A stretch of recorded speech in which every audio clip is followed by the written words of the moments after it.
Surat district બાર એસોસિએશનના પ્રમુખ પદ સહિતના 42 ઉમેદવારો વચ્ચે યોજાયેલા ચૂંટણી જંગમાં પ્રમુખ પદે બ્રિજેશ પટેલનો 351 વોટથી વિજય થયો હતો. તેઓ ચોથી વાર પ્રમુખ બન્યા છે અને બ્રિજેશ પટેલને 1398 વોટ મળ્યા હતા, જ્યારે ઉદય પટેલને 1007 મત મળ્યા હતા. ગત વર્ષ કરતા ઉદય પટેલને ખાતામાં 1200 વોટ ઓછા પડ્યા હતા. બ્રિજેશ પટેલની લોકપ્રિયતા તમામ વોટ ખાઈ ગઈ હતી.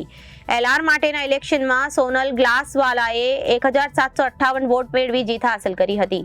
સંગીતા ખૂટને 1483 મત મેળવ્યા હતા. પ્રમુખના વિજય પાછળ અમર પટેલ અને ટર્મિસ કણિયાએ ચાણક્યવાળી ભૂમિકા નિભાવી હતી. જનરલ સેક્રેટરી પદના ઇલેક્શનમાં ચંદ્રેશ પીપલિયાનો 1196 મતે જંગી વિજય થયો હતો. નિલેશ માળિયાને 906 તો અશ્વિન જોગડિયાને 592 વોટ મળ્યા હતા.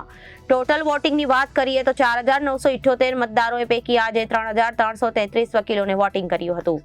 પ્રમુખ પદના અન્ય ઉમેદવારે કોક્ષને 433 અને ધર્મેન્દ્ર પ્રજાપતિને 456 મત મળ્યા હતા. ઉપપ્રમુખ પદે ચૌહાણ રાકેશ 1370, જોઈન્ટ સેક્રેટરી 1848 અને ખજાનચી પદે ચંદ્રેશ જોબનપુત્રા 2344 નો વિજય થયો હતો. આજે ઇલેક્શનમાં કુલ 235 મત રદ થયા હતા.